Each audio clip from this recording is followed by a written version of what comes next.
Why are they worn? How do we define them? And why are they sometimes ridiculous? Join us and find out.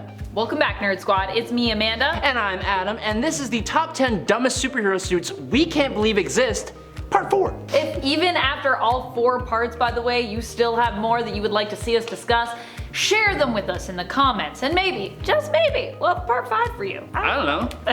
Maybe. Kicking off the list today at number 10 is Valyrie from the Ultimate Comics. Valyrie is an incredibly capable warrior, and is probably one of the strongest members of the Ultimates, but she wasn't always that way. Initially, Barbara Norris was just a 19-year-old girl with no actual powers who was obsessed with superheroes, specifically Thor. She did have some novice-level martial arts skills though, and she used those as a member of the Ultimate Universe's Defenders, who were really just wannabe superheroes. They went off pretending to be superheroes for clout, essentially, until Loki gave them all real powers. She then eventually joined the Ultimates, but all the while she was claiming to be an incredibly capable warrior, she was suited up to go tanning, basically. Valyrie initially was pretty scantily clad for most of her appearances. Later on, after working with the Ultimates for a bit longer and having some real training with real Asgardians, she would begin to armor up to bring her more in keeping with someone who is actually engaging in armed combat on the daily, but for a good chunk of time she was jumping into battle extremely unprepared. Maybe coming back from the afterlife taught her armor was kind of useful, but I think the change in her costume could actually also kind of show her character's growth in a weird kind of way. And friends, before we move on to our next spot on this list, if you love what we do here at Top 10 Nerd, and if you love when we talk about ridiculous suits that people wear, be sure to let us know by giving this video a thumbs up. Number 9, Death's Head. Death's Head is a character more prominently featured in Marvel UK, who honestly looks like he just stepped out of Reboot to me. Or rather, Reboot's Megabyte looks like he may have taken a page out of Death's Head's book when it comes to his look, I should say, since Reboot actually came out after Death's Head first appeared and was created over at Marvel Comics UK. And while I do think Death's Head's look is very extreme and exaggerated, which is why he is going to make my cut here, I will say it does kind of make sense when you learn that he first made his appearance in Transformers issue 113. I mean, he does kind of have that extreme Transformers look. But Death's Head himself is not actually a Transformer. He's a robotic bounty hunter actually, although he prefers being called like basically a peacekeeper. But you know, bounty hunter, peacekeeper, I guess those terms are interchangeable. But while you might be wondering if he can even make the cut as a hero, yeah, he pretty much does. He's basically like a bounty hunter with a moral code, sorry, a peacekeeping person with a moral code. So walking the line of being a hero, I'd say. Although I'm kind of now wondering if he fits the suit criteria, as his suit is really his body, but I'm gonna count it because, you know, many robots, they don't really wear suits, so it's weird to think about, but you know, many robots are kind of just walking around like kinda naked. Number 8, Armored Daredevil.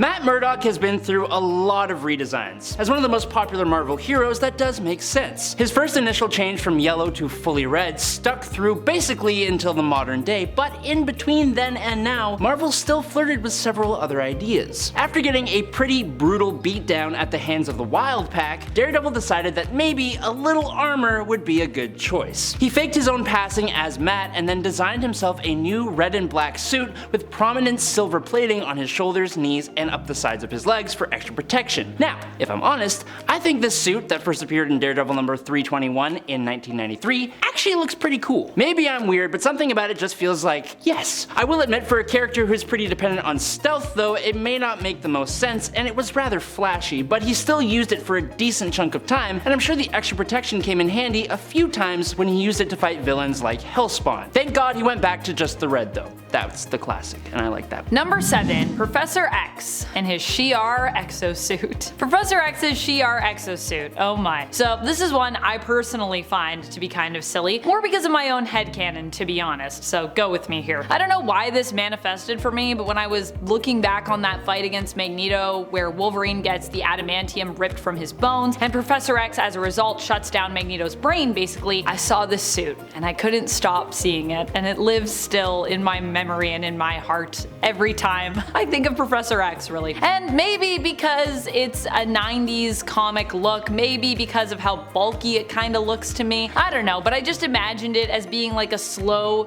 moving clunky suit that like allows Charles to walk but also doesn't save much time. Like he's walking like this, like he's like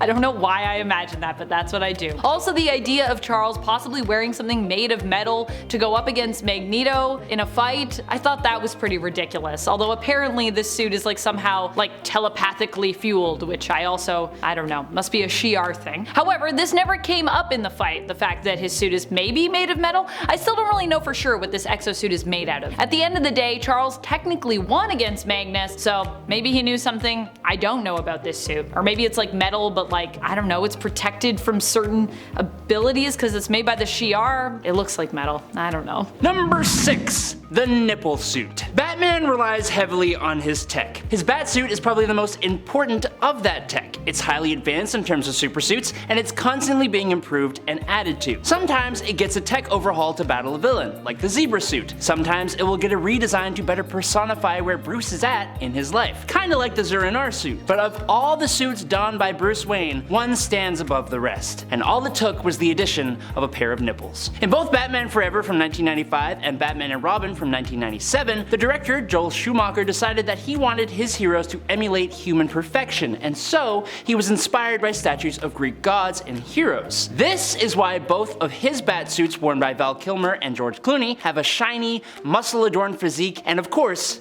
nipples. It's really a very small detail, and if it wasn't for a close-up shot of just the chest and its extremely prevalent nipples, I might not have even noticed. But when you realize they are there, you realize that no other superhero has nipples built into their costume. This one is just iconic. Number 5. Nightwing, red suit. Oh boy, the New 52 was a time of reinvention for a lot of characters, but then, on the other hand, it was also a time of radical change for pretty much, in most cases, really no reason. Which is kind of what happened to poor Nightwing here, because the New 52 was supposed to be giving us fresh new takes on characters. DC decided to completely revamp his look by going from his classic blue to red, which really seemed to serve no purpose that I can see myself, other than to be a very different color than the one we're used to seeing Dick wear as Nightwing, because well, I mean, it's very different. I mean, red has always been more of Jason's, or I would say even maybe Damian's color in my mind when it comes to former and current Robins, and even after donning this new suit, it was almost immediately discarded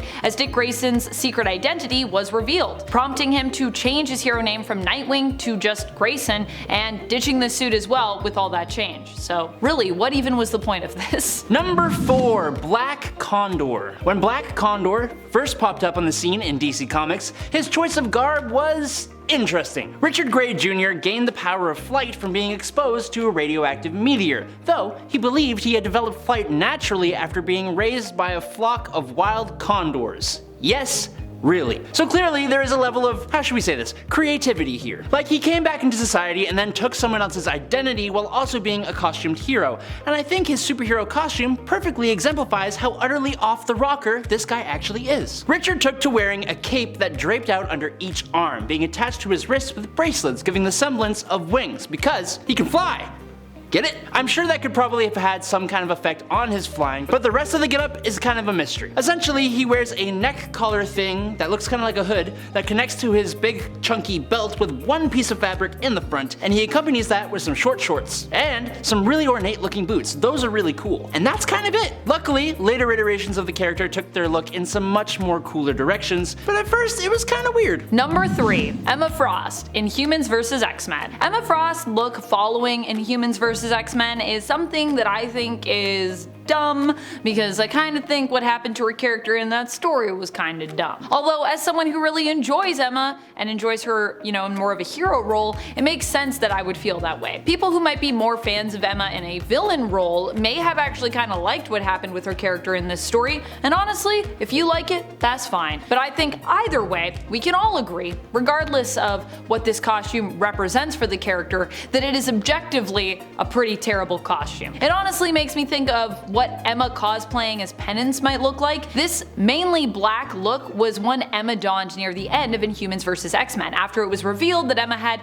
basically been manipulating the X-Men and mutant kind into fighting against the Inhumans. It also featured a combo Cyclops and Magneto style helmet that also kind of reminds me of Professor X's Krakoan era Cerebro helmet look. While the helmet may work on those other characters, it just doesn't really work for me with Emma. I just feel like a helmet for her is a weird choice. face. Coming in at number 2, it's Catwoman. The history of Catwoman's look is a long and honestly incredibly kind of odd story. Over time, she would go through a number of looks until it eventually became a leather suit which had a more practical vibe matched with a pair of cat eyes goggles, and it became the character's most popular costume, with later redesigns all primarily retaining the key elements of that suit. But in the very beginning, Selina Kyle was just a woman in a green dress that was also a thief. That kind of checks out for the comics at the time, and it also felt kind of unique in my opinion. Compared to all the other zany villains, she kept it rather low key. But that wouldn't last. Eventually, in 1940s Batman number 3, Selina Kyle donned an orange costume with a cape with the super great addition of a terrifying full cat face mask. This was basically like